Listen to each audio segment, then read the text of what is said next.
Yo, my sovereigns, what up? This is Boba Fett, uncensored on the internet, with episode 116 of Splinterlands 101.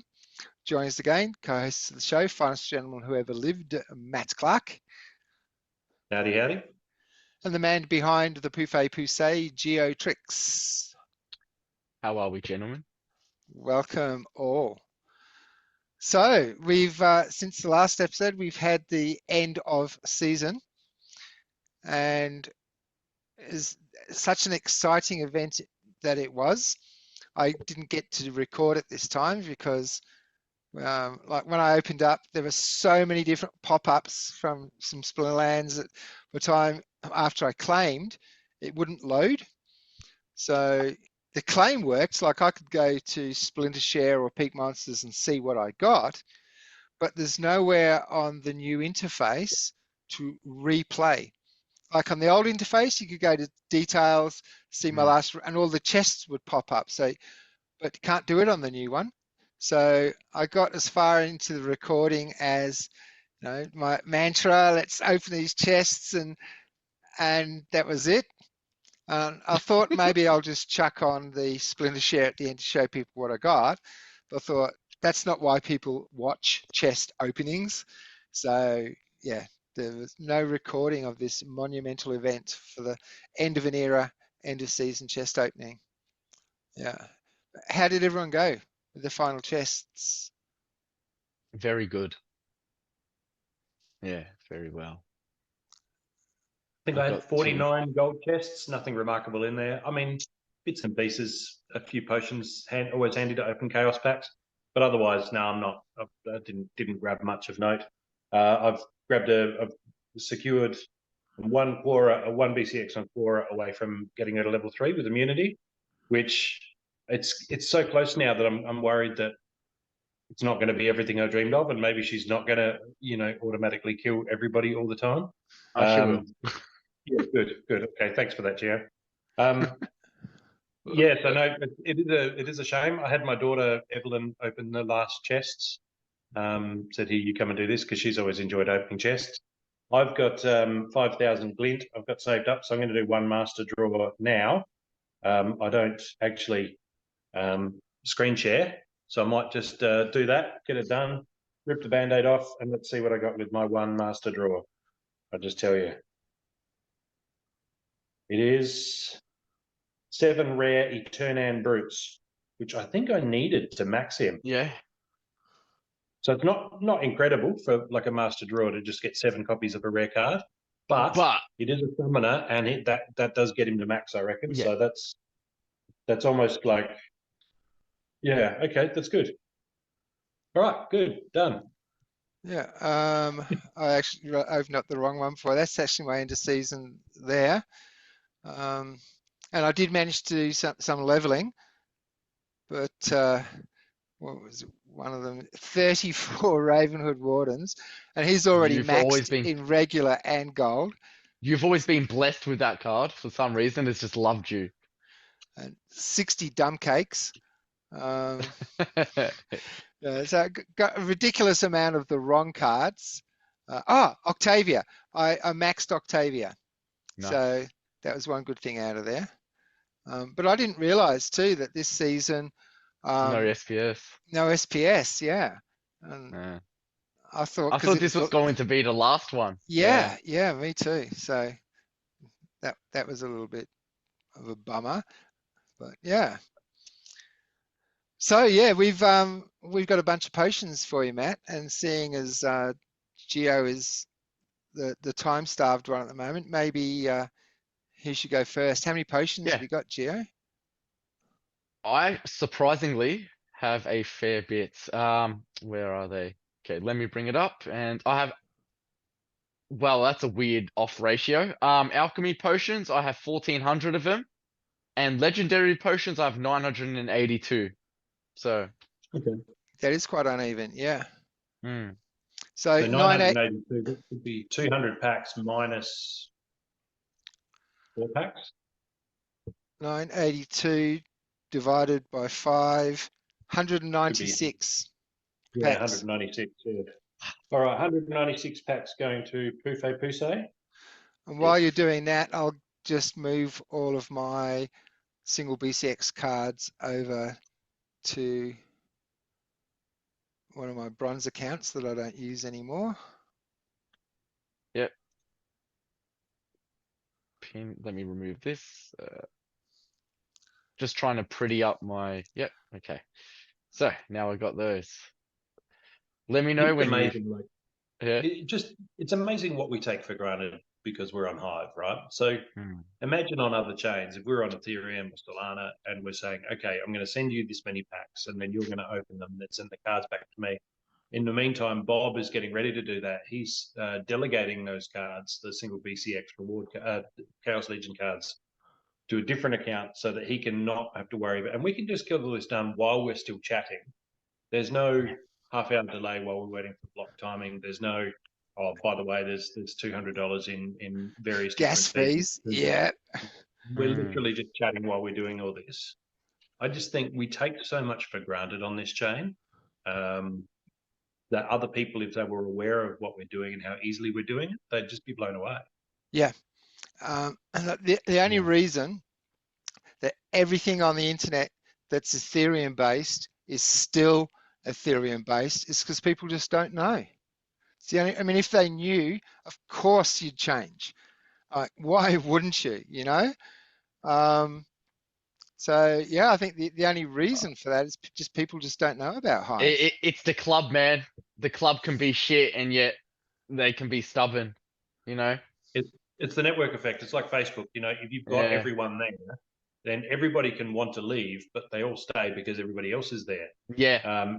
It's game theory, right? But the thing is, Ethereum has a lot of crypto bros, right? But they don't have the Bitcoin guys. There's a bit of crossover there. But if we can get the gamers, they just dwarf, you know, picture the tidal waves, you know, here's the Bitcoin crowd, the Ethereum crowd, and there's the wave of like gamers. If we can capture the gamers, then we get the network effect, right? Then the Ethereum guys are the small fries. And we've got all of those bums on seats, all of those eyeballs. Yeah. But yeah, it's just what more can you do to I'm still sure, like, you know, especially gamers is you know, it's an expensive hobby sometimes. They're always buying stuff, upgrading their gear. If they could save $200 a month, which is reason, like in fees, they just think, well, there's no other way around this.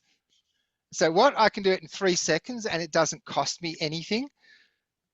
I think a lot of those people would come over, and it's like popcorn, you know, you get pop and then you get pop, but then you reach critical mass, pop, pop, pop, pop, pop, pop. We just need a few kernels to start popping, and then the wave will be uncontrollable. It'll have a momentum of its own.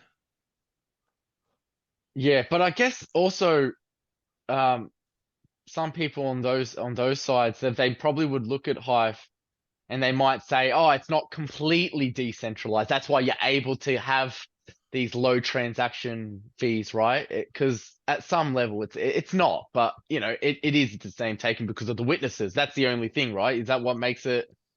Is that the? Well, not only that, we've got the proof of concept as well from the hard fork. We see what happens when someone tries to, you know, a hostile takeover, like, you know, Mr. Sun, and yeah, the witnesses all came together, and that's the whole it just idea must of be community based. It just must be again marketing and not enough eyes on us, and not enough famous, I don't know, like big players who are just, you know, Yeah, that are able to sway and people I guess to come on. back in the Steam days too, Ned used to actually travel around the seminars talking about Steam type thing. Because you know, there were two people identified as the co-founders, but with Hive, we don't have that personality, that person, the face of Hive to go talking. Maybe that's what we need. Yeah, like Ethereum has that alien looking one. Well, what's his face? I know, Yeah, that Buterin Vitalik. Yeah.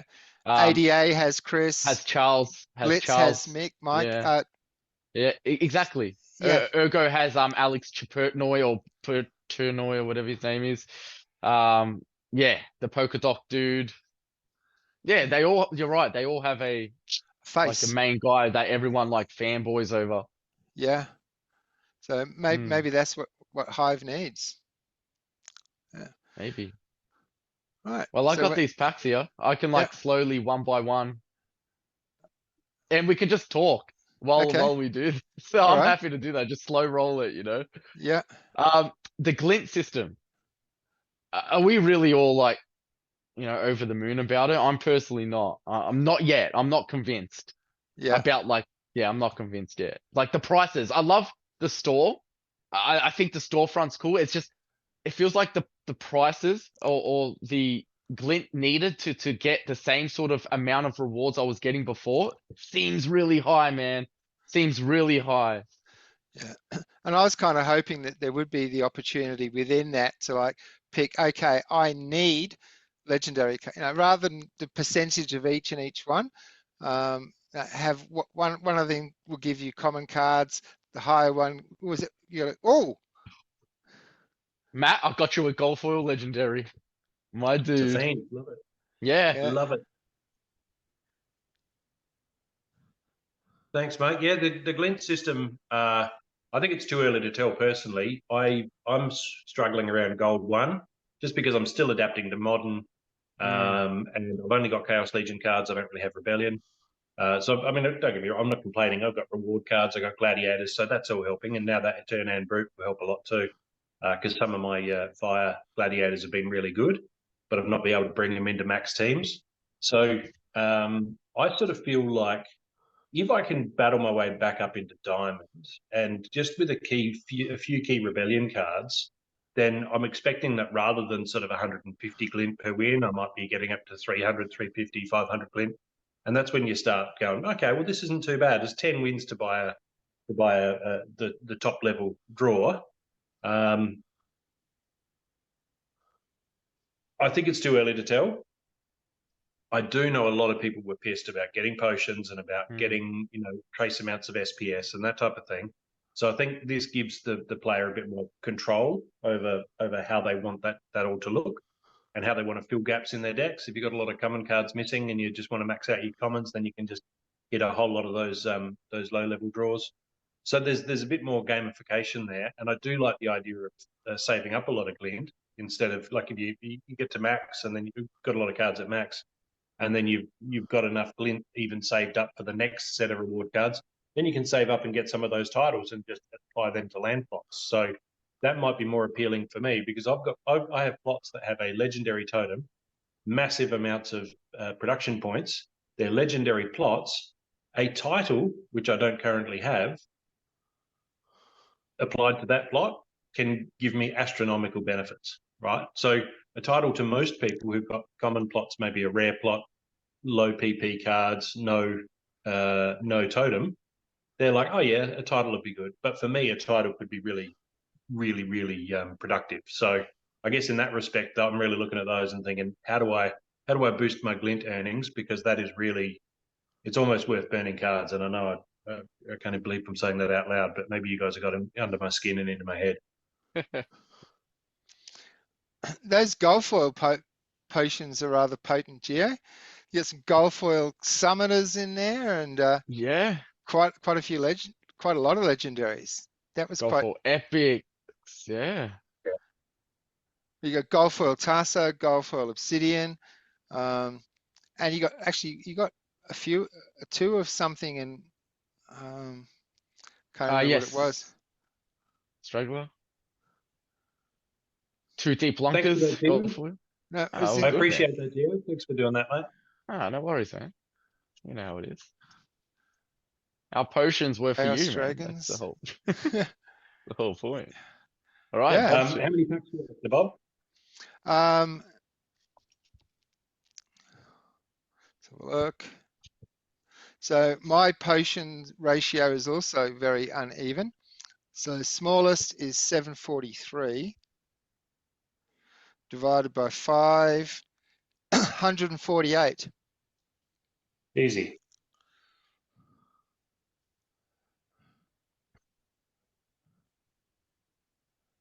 Yeah, I just feel like the amount of soul bounds I will be getting post change will be less. Yeah. Will be less. Yeah. I Yeah. already know it. And just putting it out there as well for those that never got into the Guild Wars game, which was a great game that came out by ArenaNet back in around 2004, 2005. It was like a free version. Well, you buy the software, but there's no monthly fees. It was to combat World of Warcraft type thing. But in Guild Wars, the end boss dragon was called Glint, and the most important NPC that ran through the game and additional add-on packs and so forth. In particular, one entire pack was about the NPC, and her name was Gwen, which is the name of the store. So both Glint and Gwen come from the Guild Wars universe. So yeah, I wanted to put that out there. Ooh. Oh, look at that, 3 epics in a row. And a legendary, 3 epics and a legendary gold foil. It's not a gold foil, but at least it's immortality. Oh, and what a row. Look, 3 epics and 2 legendaries. This one's got to be a gold foil. It's got it. Yes! It's got it. Gold foil Titan. Yeah. Nice. Whoa. Yeah. Hey. Nice cards. Yeah. Not bad, Matt. I am happy with that. Thank you, Bob. That is a good first row. Yeah. It's a legendary in it. Well, look at that. Sick. Yeah, look at that. So nice to look at. That's a decent first row. Absolutely. Yeah. What I am happy about, there may be potential changes, like I said, with the amount required of the Yeah, I saw that. Glint. Yeah. And I'd be happy because like at the moment it feels like we are getting less rewarded for soulbound cards, might I add. Yeah, like they don't really have any value. Like outside of like being able to battle, but outside of that, like why make attaining these cards even harder, you know, or at least give the illusion like we're really getting somewhere, you know, because they've taken out the daily focus chest, which I used to open up the game all the time for, but now I feel less inclined to do that, you know, outside of brawls, I understand. Yeah. Outside of brawls, and if the people do tournaments, I can understand, but like I don't know. I used to look forward to that daily sort of Daily chest openings. Yeah, Yeah. man. I feel you. Yeah, man. One of their posts recently mentioned that they were getting rid of the daily focus, but we're going to replace it with something. So that's still on the cards and on the way. But there'll be something else to make up for that, because I've noticed it too. I would often look at my daily focus and keep that in mind when choosing my teams. And it's a good way if you've got a deep, broad collection of cards to reward people who hold a broad collection of cards and not just one or two splinters, to say, well, on the days when you've got this, you know, earth or opportunity or whatever your different focus was, on those days where you've got that, you get what I'm saying, right? You get the benefit of playing to your focus if you've got the cards to do so. And just like Gio mentioned, just the engagement, you know, you've got to sign in every day. I don't feel like I'm doing that now. Outside of brawls, before everyone's like, oh, but there's this and this to do. Yeah, but there's still less of it to do now, and there's, you know, less requirements, you know? That's it. Yeah. But I do like the store idea. Like, don't get me wrong, I love it. I think it's awesome. And if they allow us to get specific packs for rarities, even better. Like, I don't care. Like, I can clap to that. Like, I don't mind. Like, and that's awesome. Like, we need that. I feel like we need a bit more Control certainty over the cards at least we get. Yeah, because I don't want to spend like 800,000 glint and still not having the maxed out soulbound set. Like, I just don't want that. Yeah, because if that was what, you know, each initiate, neophyte, up to whatever veteran, if that's what that was, I'd be excited to save up money to max Yeah. some of my epics and my gold foils, Mm. rather than getting a second and Yeah. a third maxed card of something that I've already got in common. Mm. Yeah, definitely. Did you notice earlier 11 tasses That's crazy. and a gold foil? Yeah, 11 tasses and a gold foil. It's pretty dope. But there's a Right. lot of promise. It's not all doom and gloom. There's just little tweaks and minor changes that can be done to make the storefront more appealing. That's all I can say. Yeah. Because especially if you want people to save up for something, the only way someone is going to save is if they're super excited about what they can get. Yeah. Look at that.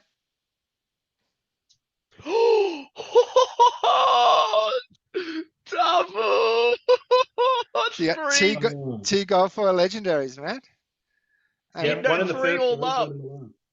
Three all up. Possibilis and Carnage Titan. Yeah. So in less than 300, no, in less than 400 packs.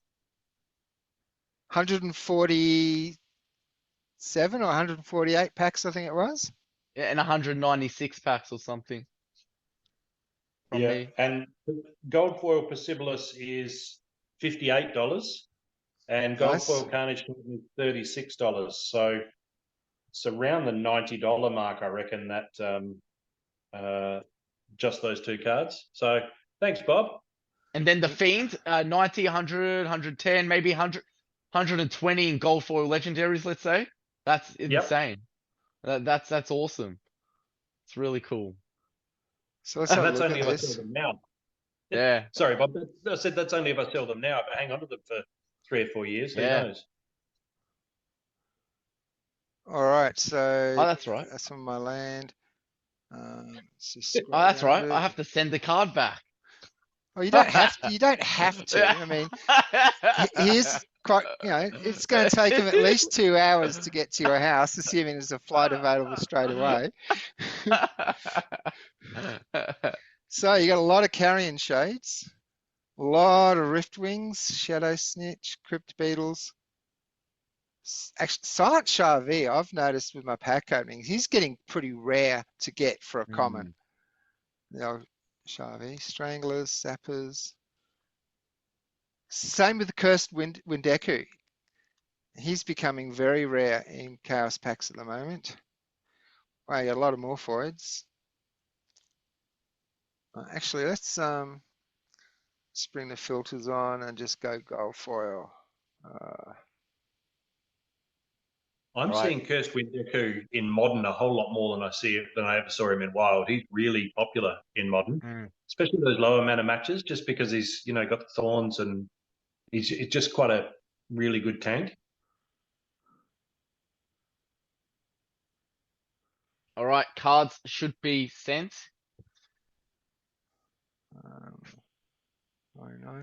Or There we go. So coming. that's all your gold foils there, Matt. Lovely. Thanks again, gents. Appreciate your help with the potions and go team. And again, this is all possible because it's on Hive, right? This is not something that you could do on other chains. Even if you knew and trusted people, all you're doing is saying, here, pay a whole lot of transaction fees for me, and then again to send me my cards back. So we've got all these efficiencies that we can have that you can't do anywhere else. So yeah, I'm really, and I've found too with the HBD growth in Sucre and also in Mexico is really consistent. Like it just seems like they just keep adding more and more momentum. And anywhere that their currency is rubbish, there's room and scope for HBD to just take over, and no one can stop it. I don't care. Like love it, hate it, it's happening. People want to do it, they can. People want to engage, they can. And no one can get in the way short of cutting off the internet, which is brilliant. You can't, it's decentralized at the customer end, at the user end, because he's using it, she's using it, he's using it. How do you stop them if you don't even know it's happening? But at the supplier end too, the supplier of the currency is the Hive blockchain, and you can't shut that down because it's witnesses all over the world with fallbacks and fail safes and anonymity, and so you can't stop it HBD from being printed and controlled, and you can't stop it from being used. Well, that kind of makes it invincible, right? And if it's a good quality product, like 3-second transaction times and no fees, and a 20% annual interest rate, that just absolutely craps all over anything else that's available. So how do we lose from here? How do these people ever be not free again? It's beautiful. I love it. You know what? I so think blessed and HBDs is one of the best things about Hive, about Peaked. Yeah. I think HBD is like a hidden, like a gem, you know, like it's cool. It's got real potential. And even just the financial, I mean, where else are you going to get 20% interest on your savings? Like, you can't. So Yeah. I would like, because I've heard others say before, oh, 20% or like 30, it's not sustainable. Like, why is that? And what makes us different? What makes HBD different from like the Southia stuff or like, you know what I mean? Like how they had that unrealistic sort of return on investment. Like, why? Like, how is that? Like, I don't understand it. Does anyone here understand it? that's probably more of a Mac question. Yeah. The economics are pretty sort of I guess convoluted, but it's the total amount of Hive power that exists, right, underwrites the value of HBD as a dollar, right, as a Okay. peg dollar, and so there's no guarantees, but as long as Hive continues to grow and continues to be valuable and continues to add use cases like moon carts, their pack sale is ending soon. The initial pack sale for moon carts is ending soon, by the way. As long as Hive is continuing to grow, then supporting a 20% interest rate on HBD is not even remotely ambitious, right? Because HBD is such a small portion of the entire project, right? So the debt levels is the debt level is with the haircut and the like. It's such a small part of the entire ecosystem, right? If you look at the market cap of Hive and Hive Power as well, obviously, that altogether, that is huge, and HBD is only a very, very small part of that. So it's kind of with the Terra Luna stuff, which I wasn't really across, but I believe it was the two-way conversions that were the problem there. Like with SPS and DEC, you can turn SPS into DEC, but you can't turn DEC into SPS. So that can't be gained the same way the Terra Luna can. And so we've got the cooldown with HBD with the conversion. It's based across like a 3-day period. So it's instead of HBD being our entire project, it's sort of it's almost like the sidecar, right? So we've got a motorbike, but we've also got this sidecar that's HBD, and it's not required to do a whole lot of stuff. It's just got the one job, just be stuck to the side of the motorbike. Whereas other projects that have said, hey, this is the entire project, and it's just the sidecar, right? That's just it. So HBD is not a standalone project, but it doesn't need all of the stuff that you need for a motorbike. Right. So as long as Hive goes well and travels fine, then we've got the little sidecar of HBD. That's the way I've always pictured it. Okay. It's not particularly ambitious, and it doesn't need to propel itself. It's just that it's attached to Hive, and where Hive goes, HBD goes. Okay. All right. But that's where it gets its, I guess, its propulsion from, its forward momentum. All right. But yeah, look, it's not something that I've wrapped my head around it a few times, and then they change something, and I'm like, I kind of get it. And there are different, like I read everything that Edicted writes, EDICTED, because he seems to be just to that level that I can kind of get it, but also where it's, it stretches my understanding every time I read something of his. And so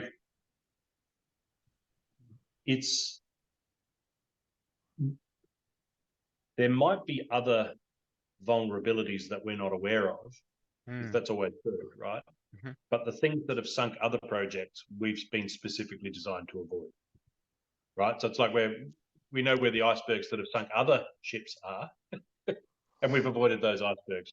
There might be a new one that nobody's thought of yet that we could collide with, but at least we won't go down on top of a previous shipwreck that's hit that And same. at least we won't be on the top of the market cap list for them to even try, right? Like, or not many. Well, That we may get less likely of an attack since our exposure level is lower, right? I mean, yeah. No, I know what you're saying, and I think we're yeah. As far as attack I goes, do have to go. I'm so sorry. I have to yeah, go. you're right. You're right. You Right, got to we're- do your thing. We're almost out of time anyway. We don't have that long on the clock. I So- know. I'm so sorry, Yeah. guys. You're right, mate. Off you go. Take care. Yeah, man. Have Bye-bye. fun. Just you and me, Bob. We're going to Yeah. battle. Just us two. Battle. I was just taking opportunity the fact while you guys were talking to be sending cards. So Oh yeah, cheers. The green uh, glow on my screen. You've received. yeah, I haven't finished yet, so I'll do that I'll do the rest of them in the break. No worries. So yeah, I haven't spent any glint yet. In fact, how did I go? Let's have a look.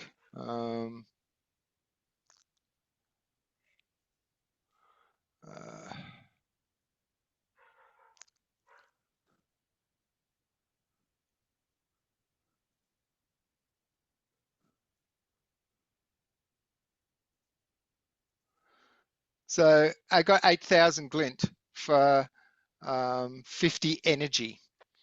So once my energy is back up to 15, back up to 50, I'll go again. Because I always let my energy charge all the way out to 50. Like some people might do 25 a day. I do 50 every 2 days. So yeah, just over 8,500 glint. So I could go shopping, but yeah, I'm just holding on to it for now. Just because there's going to be some changes. And if it's based on community feedback, those changes can only be good. So I figure for this point in time, I'm just going to hold on to my glint. Yeah. Fair. Yeah. But I do like the idea, like Gio was saying, and a couple of people mentioned it in our server as well. I think Claiborne actually said in there too that he'd suggested it from the original that we can buy rarity specific packs that, because now there's no more reward cards coming. It's like whatever your card is at the moment, that's it. And I've got so many cards that are so close to being maxed. And we've got a lot of maxed cards. And I've got some cards I've almost got a second card maxed. So yeah, it would be good to get like where it's got epics and gold for epics and legendaries. Yeah, if I could focus on them, I wouldn't mind spending a little bit more money, knowing that I'm going to get something in that category. Well, we could also do a 2-for-1 burn. The game could say if you've got any 2 common soulbound reward cards can be burnt for any 1 common soulbound reward card. Right? Or even five. I'd do that. Wow, really? Yeah. Okay. I've got. That might be. If people would go for that, that would be a really good way to burn through a lot of these soulbound cards. I don't know if I'd go that high. 3, I think, would probably be. Yeah, I don't know. It depends what they do with soulbound rewards on land, but yeah, I've always thought that would be the way to do it. Just take 2 that you don't need and burn them for 1 that you do. So it wouldn't be a guess. It'd be a targeted, like, yes, okay, I'm going to burn 2 Gorths to get a Quora, which I would definitely take. Just using the Would you burn 5 Gorths for a Quora? Yes. Yeah. But I wouldn't do that. I wouldn't do that over and over again. I'd do it once to get that 1 more BCX that I need to get a list. Yeah. That's I mean this because I've got, like I say, I've got quite a few cards that I've almost got a second maxed. So I'd have no problem burning 5 of them to get something that I really wanted. It would have to be the same rarity, I guess, though. So then again, once you get to like legendary or gold foils, no, 5 for 1 is not a good deal. So maybe at that level, one on one, yeah, or two on 1, yeah. I think 2 for 1 would be, yeah. I don't know. Just think it out loud. Yeah, no, yeah, it's a great idea. Yeah, the invitation, because like you said too, it also burns a lot of cards in circulation, which is only a good thing for the value of those that are still holding those cards. So it's a win-win. All right, so with Gio was mentioning some of the areas of FUD and salt that are coming up with the Glint store or the Gwen store and the Glint and all the rest of it. And another thing is SPS. It's dropped from 2.2 back down to 1.7 or something, I think last time I checked. So is this reflecting the market FUD, or what do you think's going on there? Yeah, so I haven't followed closely who has what, who's doing what, but I think this really gives it some context. There was an account, Go Splinterland 5, I guess like the 5 is an S, Go Splinterlands, that has been dumping SPS for a while now, and they had something like 15 million, and that's now finished. They no longer have SPS. They've dumped it all. They've sold it all. So it seems from what a few guys were saying in Discord that was actually most of the sell pressure on SPS was this one account dumping until it didn't have it anymore. And I think somebody said it was a VC account, so they've got it down to about the price that they bought it at. That the VCs bought it at. I remember when Aggie was saying, okay, so we've done this special deal for these VCs that they can get it at this pre-launch price with bulk discounts and the like. So it's down. It was around this price, I think, maybe ever so slightly higher. So I think what's happened is one big VC has said, no, I'm just going to get out for whatever reason, and he's just dumped his 15 million. And of course, the market at the moment, with the way everything is, people haven't had that. There hasn't been the appetite in the player base to eat up that demand at any sort of a higher price. So now that that's, I guess, gone, short of somebody else deciding to dump now, I think this in a way is kind of good for the game long term, because as a few people have said, if this guy had wanted to dump at 10 times the price, well, it would have taken the community 10 times as much money to buy out his stake. So in a way, his willingness to keep dumping down even below 3 cents is a good thing, because now it's in stronger hands, right? Guys, like I bought some SPS, likely off him, I guess, and I know others have too. So now it's in stronger hands because I'm not letting my SPS go. And who knows? This could be just some random VC who's in 10 different projects and has barely passed the time of day. He doesn't know he's giving up colony drops. He doesn't know that he's giving up or care that he's giving up rank reward boosts for staked SPS. He doesn't know any of that. It's just a project. He bought in, it went up, it went down. He's decided for whatever reason to get out now. I don't know if he's in profit or not, but either way, it's gone. He's no longer a factor, right? So I said in Discord, and a few people agreed, now is the time for us to make him regret that, right? Yep, okay, you've dumped on us. Congratulations, well done. Now we need to value SPS, hang on to it, hoard it, keep it, do wise things with it, with voting in the DAO and the like. And this is another thing. This is 15 million that we don't need to vote against now, because it's gone. It's been dispersed back into the community and away from this individual, whoever they were. So now I think is the time when we make him regret it. So I really feel like over the next month or two, we're going to see some real strengthening in the SPS price, and I think that's going to help with morale. I think it's going to help end a lot of the salt in Mavs. Not all of it, but I feel like this is a turning point. I know people like to call the bottom, but I really am calling the bottom here. Okay. Now that he's run out, that demand is going to have to. People are going to have to buy. People on SPS are going to have to buy it off people who want to hold it now, right? So look, I mean, who knows? This is all not financial advice, but I feel like we're at the bottom. Yeah. Well, yeah, that'd be a good thing. Right now, the price of SPS doesn't really affect me. It's how much SPS I'm holding, so it's not affecting me at the moment. But yeah, just in response to all of the changes, I was wondering, is that what hit SPS? So yeah, thanks for clarifying that, because I'm sure a lot of other people might have had the same sort of question, because I had no idea about this guy dumping his SPS. And yeah, when you've got a whale dumping, it's of course it's always going to affect the price. Yeah. Yeah, and Actually, this is a big whale. Look, I have 3.5 million SPS, and I'd be one of the better known names in the game as a large sort of investor. And he's dwarfing me, or he was dwarfing me at 15 million. That's substantially more. So I mean, I expect if I started dumping, that would maybe have a bit more of an effect on morale because, Matt Clark's selling flesh golems and SPS, then there's a problem everyone's there. going to bail. Yeah. Rather than some random account no one's ever met or seen. But still, that's a massive amount of SPS, right? That's 15 million is a ton of SPS to just be parting with like that. So, yeah, I'm very hopeful based in that context that okay, this makes sense. This is not a general dampening of enthusiasm across the player base.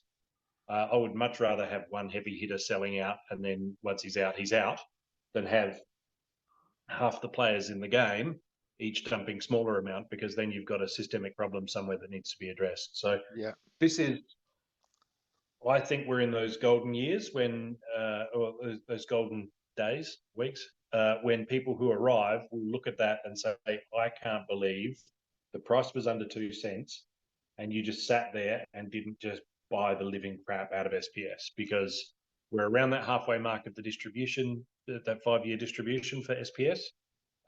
We're beyond halfway printed for SPS, I believe.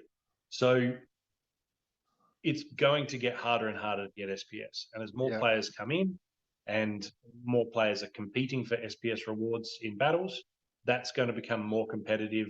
You have to battle more and win more with higher level cards to earn the same SPS that you're getting now. And so this will be seen, I believe, in even 2-3 months from now as the real opportunity point. The people who Yeah. arrive and they'll go, I can't believe you weren't just buying hand over fist at 2 cents. And I can't believe that you weren't just, some people like myself, admittedly, who leave their energy on 50 for 6 or 7 hours just because they didn't plan things out right or what life comes up. Because you didn't Then want to get saying, up at 3 o'clock in the morning. exactly. I can't believe you just let your energy sit there instead of just battling and entering teams when you're doing other things. When you were making 4 SPS per win, like that's incredible.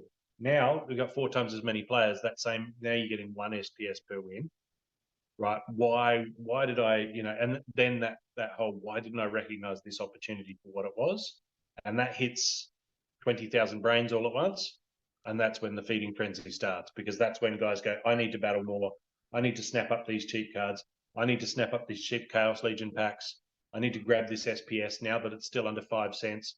I got to grab SPS under 15 cents, right? It builds on itself, and yet that's when you get the players coming in and the excitement coming back. So I really feel, and feel free to come back a month from now and say, Matt, you were wrong, but I really feel like this is the bottom, and this is the time of peak opportunity and peak disillusionment.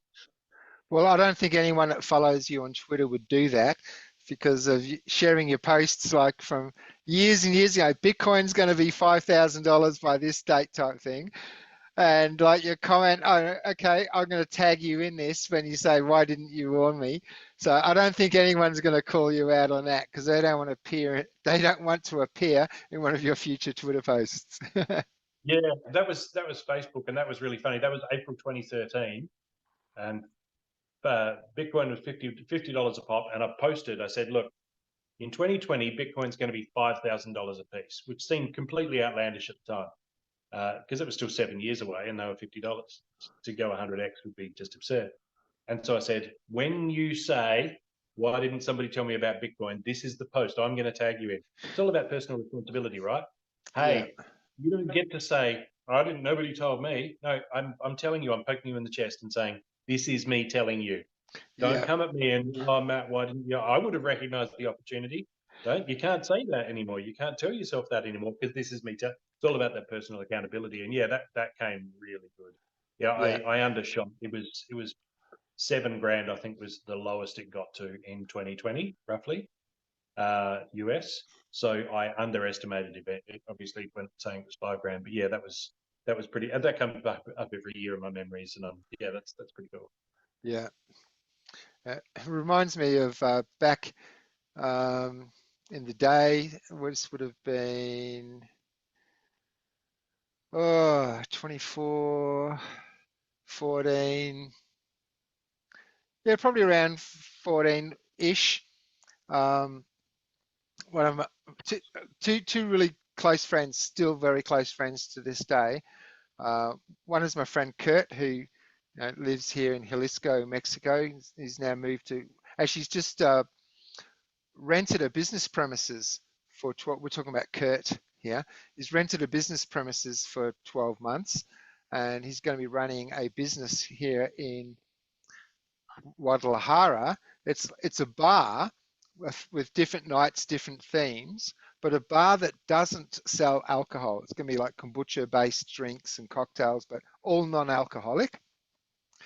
So on my 2 days off each week from Cambly, I've been helping him like paint stripping and preparing this place. But yeah, that's my friend Kurt. And my other friend Aaron, he's an engineer in Melbourne.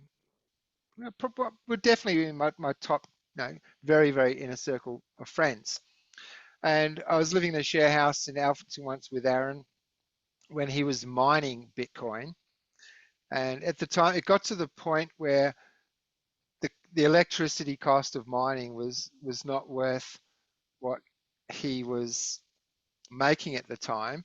And at this point, even though he was working as an engineer, he was not long out of uni, so money was a big deal. But he had the foresight, like he sold his miner for a Bitcoin. And that was the start to a very life-changing time for him with fair rises.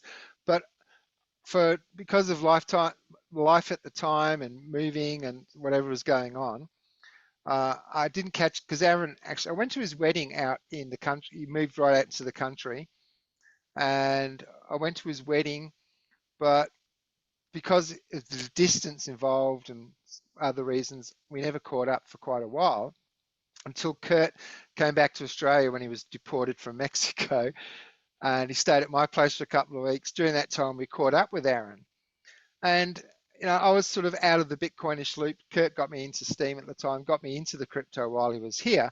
But at that point in time, I was still out of the crypto loop. And I remember catching up and Aaron casually mentioning in conversation that Bitcoin was worth about 28,000 Australian. And my jaw just hit the table. I was like, what? And I think that was like a huge slap in the, like a wake up for me. Like, okay, what have I been doing? Why haven't I been listening to these guys? But also just timing. Kurt was there for 2 weeks, got me on Steam, set me up with some accounts and crypto exchanges. So that was the start of my journey. But I'm sure that just that jaw-dropping moment of Bitcoin is now $28,000 Australian each. It was like, I really, at that point in time, had trouble wrapping my head around that one Bitcoin was worth 28,000. And now here we are bouncing, 65, 72 type thing. Absolutely amazing. Before we leave, it's incredible. We've all got those stories of, if only I'd done this, or if only that. And I remember looking at the bank and thinking I could go and get a $5,000 personal loan and go and buy 100 Bitcoin at $50 each, and it wouldn't cost that much in of my annual wage or my weekly wage to go and support that $5,000 loan. And I remember umming and ahhing about it, and obviously now I should have done it, but you could always have put in more, but you could have put in less too. I look at my personal experience, and now that Bitcoin has all this credibility, yeah, sure. But at the time, you got to remember, early 2013, this is just magic internet money that nobody really understands well. I understood it at a conceptual level, but I couldn't understand the code. Like, it's not like I'm looking at the code. I hadn't been married for long, 3, 4, 5 years.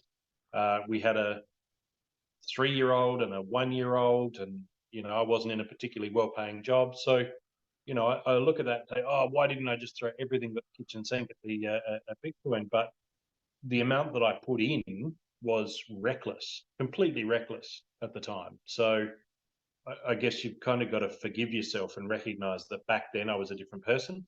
And we'd all make different, if you're taking the 1985 almanac back to 1955, yeah, sure, you can you can make all sorts of changes, but you've got to forgive yourself, right, Yeah, for just making the best decision you could at the time that you could with the exactly. information that you had at the time.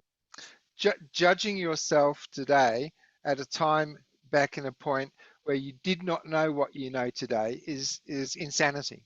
It's Yeah, you can't do that. and You can't do that. and if you start doing that too, you will set yourself up to not grow, because if you're judgmental about your previous self, if you climb up a little bit higher up the mountain, then you look back, that's the cost of growth, is you've got to look back on who you were. And if you are harsh in judging that guy, you know that future you is going to be harsh in judging current you. And it's like a disincentive. It's extra. It kind of kills your momentum for growth, because if you're looking at this and saying, "Wow, I could try this and really stretch myself and push myself," but you know that you're going to turn into somebody who hates who you are now. Well, why would you do that, right? So you need to forgive your past self so that your future self forgives your current self. Yeah, Otherwise, you're not going to be pushed to become your future self, your best yeah. possible future That'll self. just be a downward spiral if you Mm. continually downward spiral. Yeah, Yeah, and the only people who aren't ashamed of who they used to be are people who've not grown or changed at all. yeah. But even ashamed, that's probably the wrong word. Um, that has negative connotations as well. It's like embarrassed maybe, or having second thoughts, but every single decision that we've made throughout our lives has got us to where we are today. So if you had done something differently, you might not be thinking the same way that you are right now. So you just got to Yeah, accept every stepping stones across the river. Each stone was necessary, and you get to the other side of the river and you go, I should have jumped from that one to that one. But back then, you didn't know that this stone was wobbly. You didn't know that until you stepped on it. So once you get to the other side, yeah, you can always make much better decisions.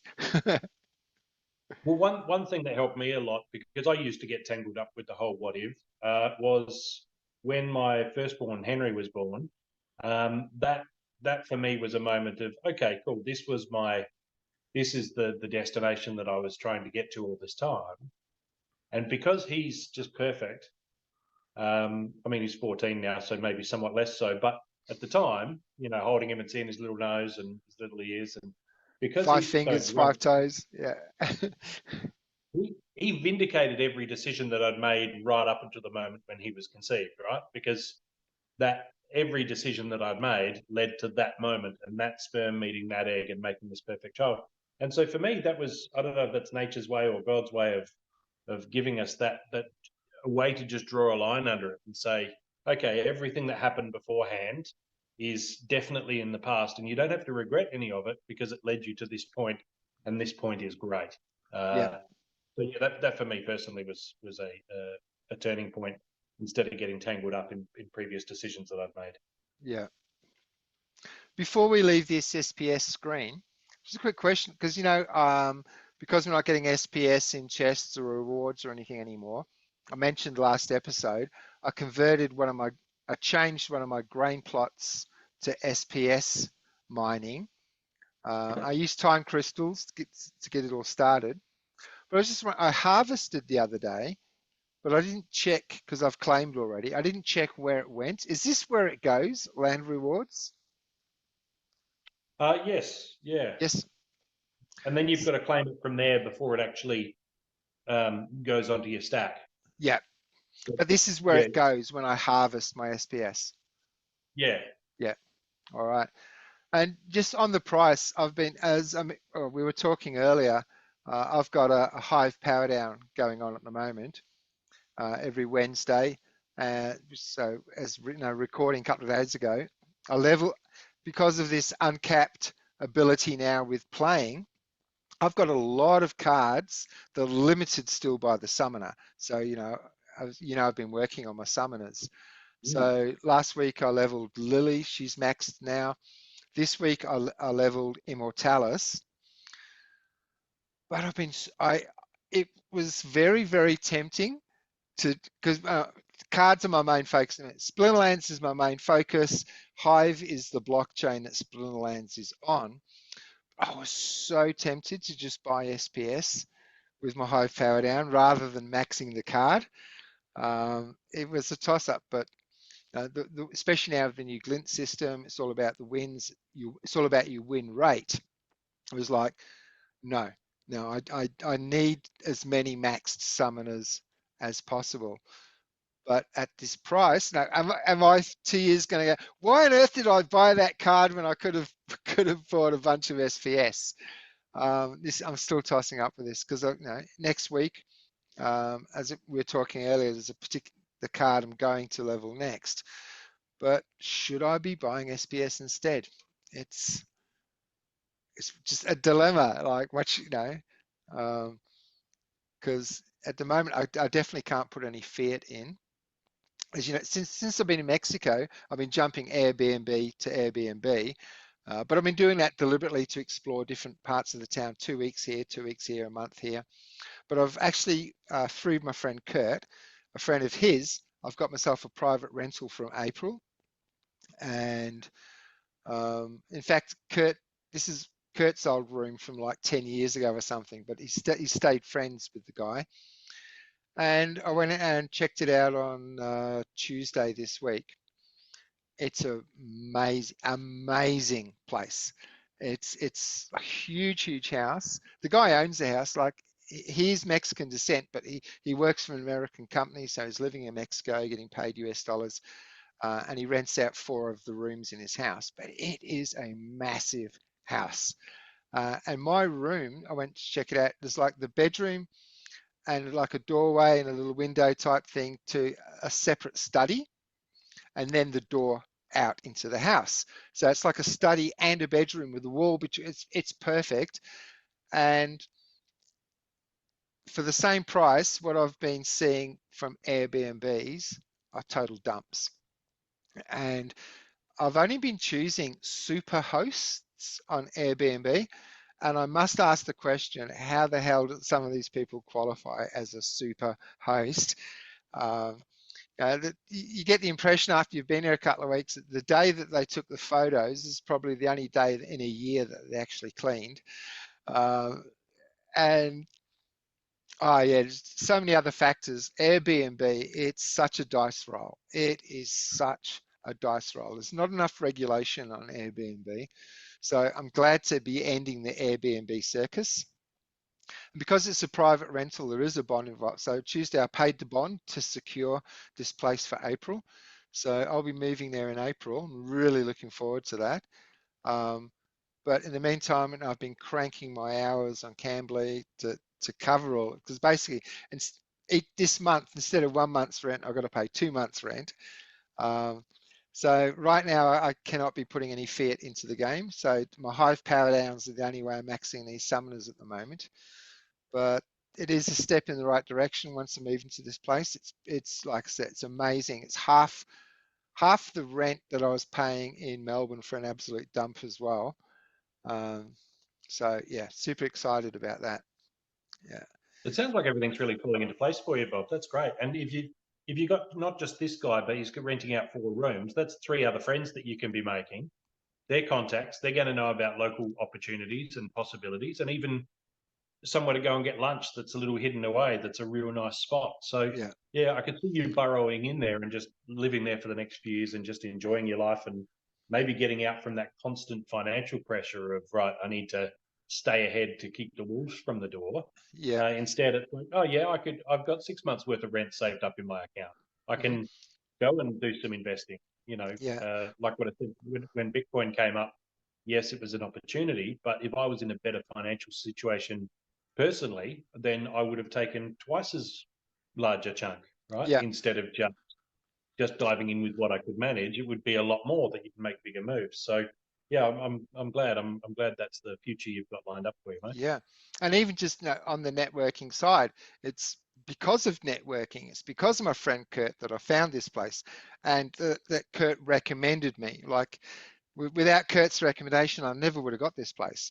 So And this guy, because he speaks fluent English as well as Spanish, he runs 3 events a week in different venues for an English/Spanish community event. English speakers who want to improve their Spanish, Spanish speakers who want to improve their English, and it's like a community. So yeah, it's definitely a good move. And so far, even though it's a little bit, I get overwhelmed sometimes. Like I'll be in a certain situation, I realize that my Spanish is nowhere near what I wish it was, and maybe I've put too much pressure on myself. But I've been in South America for a month, then Mexico for 2 months. So it's been 3 months since I left Australia. I thought my Spanish would be a lot better than it is. And at the Airbnbs I've been staying at, the hosts don't speak English. Other guests, no one speaks English. So that's been really good for me because I have to communicate. Whereas my host speaks English, if something gets difficult, we can speak English, right? But when you have to speak Spanish, that's good. But it gets that I point think like, I think you'd be surprised at how much you've picked up. You can't just be there and listening to people speaking Spanish for 3 months and not have picked up more than you realized. So you might just be it's easy to be hard on yourself for stuff that you don't understand immediately and not recognize how much you are understanding really easily. yeah. I can get by day to day, no problem. I can go to the shops, I can go shopping, I can eat in a restaurant, I can order a taxi, I can talk with the Uber driver, but it's very shallow conversation. I cannot have you know me, I like deep, down the rabbit hole, Yeah. philosophical conversation. I can't do that in Spanish. My conversation is very, very shallow. But I can go around every day. I can do everything I need to do. So I can communicate well enough on that level. But yeah, every now and then I'll be in a situation and I think, oh, I just wish my Spanish was better. Like I was actually with Kurt on Wednesday. We went to his place and I was helping him strip some paint because he's completely redoing the whole place. He's got a 12-month lease, and the night markets started popping up before I left, and night markets are mostly food. I said to Kurt, like, I just walked around these stores. I've got no idea what half of them are actually. So I'm watching people buying stuff, got no idea what it is. Come on, I'll show you. So we ran around and we spent like a couple of minutes each store, and instead telling me what they're doing, what it is. Because as a vegetarian, it's very, very hard to eat in Guadalajara. Everything has meat. Mexicans love their meat, all right? And I learned one of the taco burrito places had a mushroom option, and it's just mushroom and cheese. There's no meat in that. And this other place, they do this dish. You know how a lot of food trucks or places you go and you get like a huge baked spud? And they cut it in half and you get all filling in the middle. I've never seen anything like that in South America or Mexico. But there's one place they get two baked potatoes and they just chop it up, put it on a plate, and then you get mayonnaise, cheese, chili sauce, and whatever. So but the problem with food, you go to a restaurant or you go to a store, you look at the menu and you can't even use Google Translate, like the camera or type the word, it doesn't work because food doesn't, like pizza. Pizza is an Italian word, but in every country it's called, you go to Google Translate Italian to English, you put in pizza, you're going to get pizza out. Tacos, nachos, pasta. So a lot of the dish, it just doesn't translate. So it doesn't help. So I'm very grateful for Kurt's help in a lot of areas since I've been here. But on the whole, the only thing I miss about Australia, the only thing, are my friends. There's nothing Thanks, Paul. about infrastructure. There's nothing about the way that the state runs. And daily, I'm constantly reminded of the entrepreneurial spirit that exists in Latin American countries because they're not regulated to death. In Australia, if you want to go down to Bunnings and buy a shed that comes in a box and you put it together yourself, you need a council permit for that. They're going to come inspect before you put it up, during and after. Money, money, money at every step of the way. People just do what they want here. And even the police in Australia, a police officer is nothing more than a tax man. His job with KPIs is to collect revenue every single day. You'll see 2, 3 policemen standing around in the middle of the city of Guadalajara. They don't care that you're jaywalking. They don't care that, like, they don't care about anything. If you jaywalked in Australia, you'd have suddenly out of nowhere 10 police will rush you because they're thinking KPIs, KPIs, right? The police here, they don't care. That's not their job. And the police as well are not traffic police. You know, in Australia, any cop on the street can pull you over for not wearing a seatbelt or anything. No, not their job. Like, their job is to protect and to serve. But the motto of the Victorian police is protect and serve. But the only thing they protect and serve are politicians and corporations. The people are the enemy. Over here, no. They don't care what you're doing. As long as you're not going over and punching someone in the face, the police are not going to bother you. There's quite a high police presence. Push bikes, those electric scooters, and the 2-wheel things that, you know, the hover. There's plenty of police here, but they're never going to hassle you for regulatory, revenue producing stuff. It's amazing. It's the way it should be. That sounds lovely. Sounds lovely. Yeah, I went to Bunnings recently, and there was there's signs up all through the plumbing area where I need to replace a couple of taps at home. So I've gone and bought the taps and it's all signs up say all home plumbing work needs to be done by a licensed plumber. And it's these big signs everywhere saying, "Don't you dare do this thing yourself." Yeah. No, it'll void your house insurance and your home warranty and your home, and you'll be in violation. You'll be in violation of the edict. It's like there's this fear, like this perpetual fear, and people just walk around trying to not be in violation. It feels like we're, 3/4 of the way to the Chinese social credit system, where it's just don't be in violation and everything's going to be fine. Just walk on your increasingly narrow pathway that's available to you. The yellow line down the prison hallway. Exactly. It's getting more narrow every year, but that's okay, because you know how to walk down the middle of the line and don't look left and right. Don't start imagining a brighter future for yourself. I know you remember it being wider, but forget that. Right? It's narrower now. It's always been narrower, and it'll always be narrower. Perspective. Yeah. And it's a sickness. It really is, and it's infecting so many minds. And people they don't know a different way. They don't know a better way. So I am very, very envious of your situation, Bob. I would love to be over there with you. Do come visit. Do come and visit.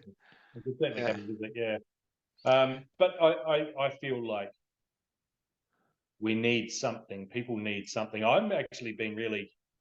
Don't know if you've been following it. We're getting a little bit off Splinterlands now, but there's a dog and magpie pair in Queensland that were best mates. The magpie had fallen out of the tree or something, and the family had nursed it back to health. And the magpie and the dog had become best friends. And the magpie would fly away and come back, and they'd feed it and the like. And they got an Instagram channel up and running with hundreds of thousands of followers that were watching the friendship between the wild magpie and the domesticated dog. And then the Department of something, whatever, Environment and Heritage and whatever, words, right? Massive amounts of power for very small minds. They descended and said, no, you don't have the right licenses and permits. So they took the magpie away and caged it. I mean, you have to cage it to stop it from flying back to the family that it belongs. So but we don't know that this magpie has been treated right because you don't have all the right paperwork. And so people all around the world, like literally all around the world, are disgusted with this petty, bureaucratic micromanaging. And it feels like there's a pent-up frustration that maybe can't be expressed around things like the COVID silliness, the overreaction. I feel like there's people that can't have a problem with that, but the rage that they're feeling is being expressed in this safer direction, where I'm not killing grandma by being angry at these people, but I am still angry at these people, and I can't say why. So I'm angry about the magpie and the dog that are dog friends. But the bird's Molly and keep getting this wrong. The bird is called Molly and the dog is called Peggy. And they're adorable. I'll put a picture up that you can. They're adorable little animal pet friends. Everybody loves them, and they are so pissed. I've seen so many We Are Change surveys and petitions, and so much, not just affection for the dog and the magpie, but also rage at the people who could say, I'm going to descend on this family and I'm going to split them up, and I don't give a shit because you didn't have the right permits, and I'm going to ruin everyone's life. I'm going to make the magpie miserable. I'm going to make the dog miserable. They've got no way of understanding what's going on. I'm going to cage the bird because you didn't get permission from us. And people are pissed, and I'm totally here for it. So that I feel like a lot of people don't see it in these terms, but I see that as a crack in the dam. And there's some water gushing through there. It's a little crack, and it's not where they've reinforced the dam, it's just somewhere else. But it's the nation state revealing its nature to the individual, and the individual who has kept this rage, feeling that they're alone, now feeling a sense of camaraderie with other people who there's this buy-in now. You believe this is stupid too, and you believe this is ridiculous, and you believe this is needlessly cruel. Okay, yeah.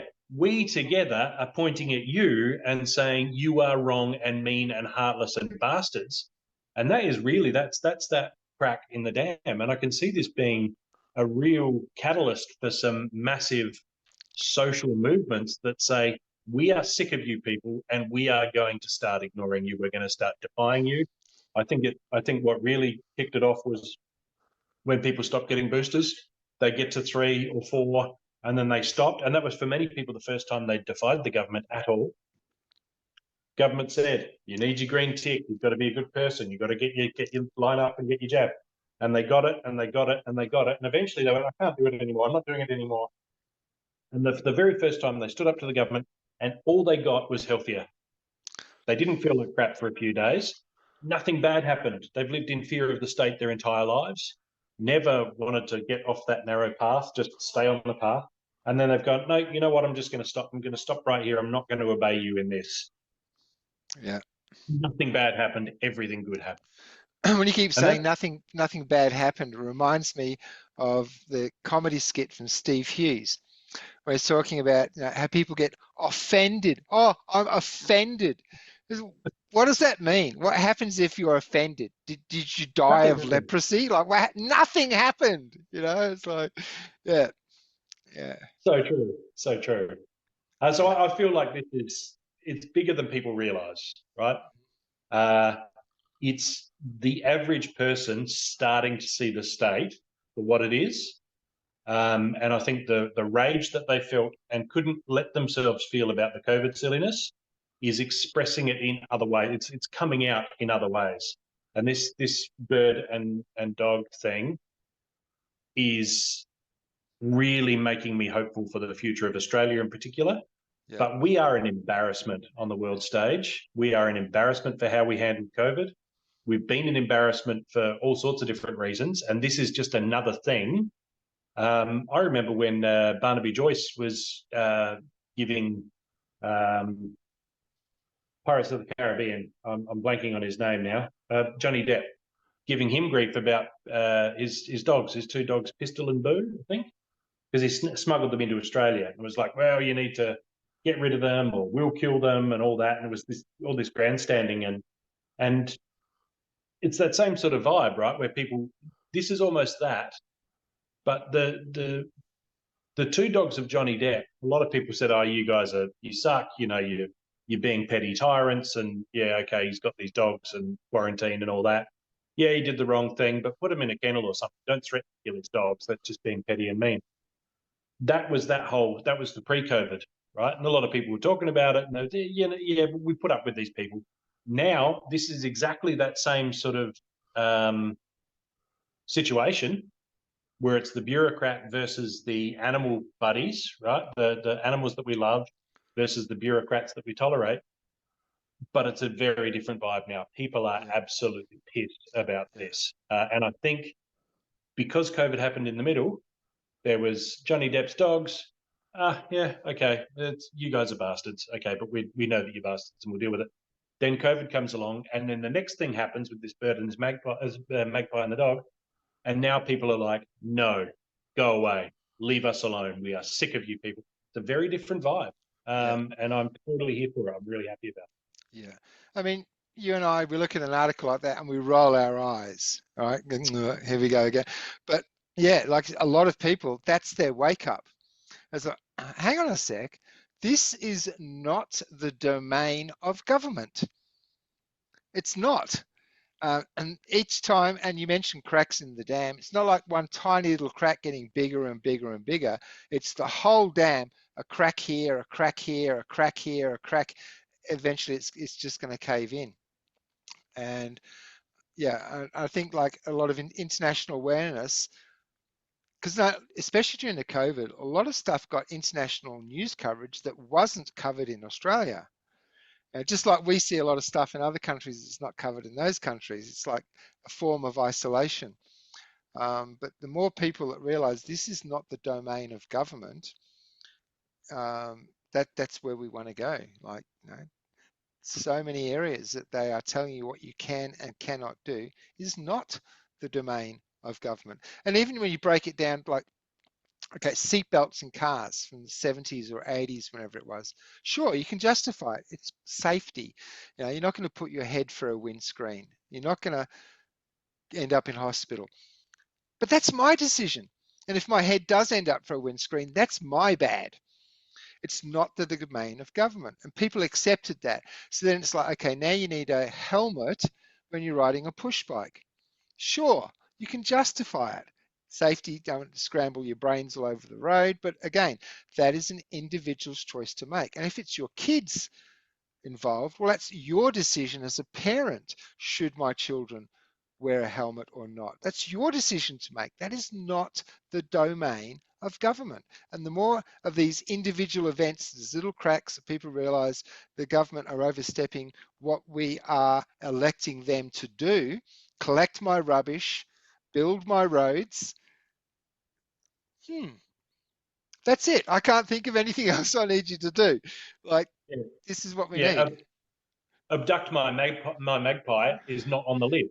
Yeah. Also, they didn't have it caged. This magpie just spends time with them and then flies away and then comes back. So to protect the magpie, they've captured it and caged it, and now they're keeping it out of the environment it wants to be in. That's just what they do with people. They abduct you, put you in a cage to protect you. Yeah. And I think too, from the perspective of people who know that they've benefited the magpie, right? This magpie is better off for me. They're seeing that the government considers them to be the problem, right? That's really what it comes down to. This magpie, who's living his best life, according to him, if you asked him, he'd say, yeah, this is a great life. I feel safe in this house and I'm also free to roam and I've got this doggy friend, right? They're saying the magpie should be free to do whatever he likes, but you're the problem. You, the human being that fed him, because you don't have the permits, you're the problem in this situation. We need to save this magpie from you, even if that means caging him and taking away all of his freedom and making him miserable, taking him away from his friend, as long as we're protecting him from you. And people see that and say, but I'm not the enemy. I'm looking after the magpie. I know, how would you're so much the enemy, you don't even realize how much of an enemy you are to this magpie. Is this condescension, and that is starting to really wear thin, and I could feel it in responses, in conversation. So yeah, I'm very, very enthused about that. Yeah. But we've gone on for a while, so we might call it. And yeah. Thanks everybody for watching, I guess. Yeah, just something to finish up on before, when you're talking, right, we mentioned like the yellow line down the hallway, the prison, people walk down that, the barrier. We used to be able to do this, but now we can only do this. When I was doing my public speaking, Truth Movement Australia, Freedom Summits and so forth, one of the things I used to enjoy finishing on, and I think I'll finish on this episode, is regulated society is a railroad track. Okay, you got this railroad track, you're going somewhere, but you can't along the way decide to go somewhere else. It can only go where the track is taking you. But when you look at a railroad track, there's like a buffer, little zone either side, wood chips or bluestone or something. So you've got the railroad track and a little buffer zone either side. Now, then it's the farmland, then it's whatever it is, but there's this little buffer zone either side of the railroad track. And life is like that. Now, we've got the railroad track that we're being sent along, but and say it's like rough terrain or jungle. You get off the train stops somewhere, you can go a little bit either side.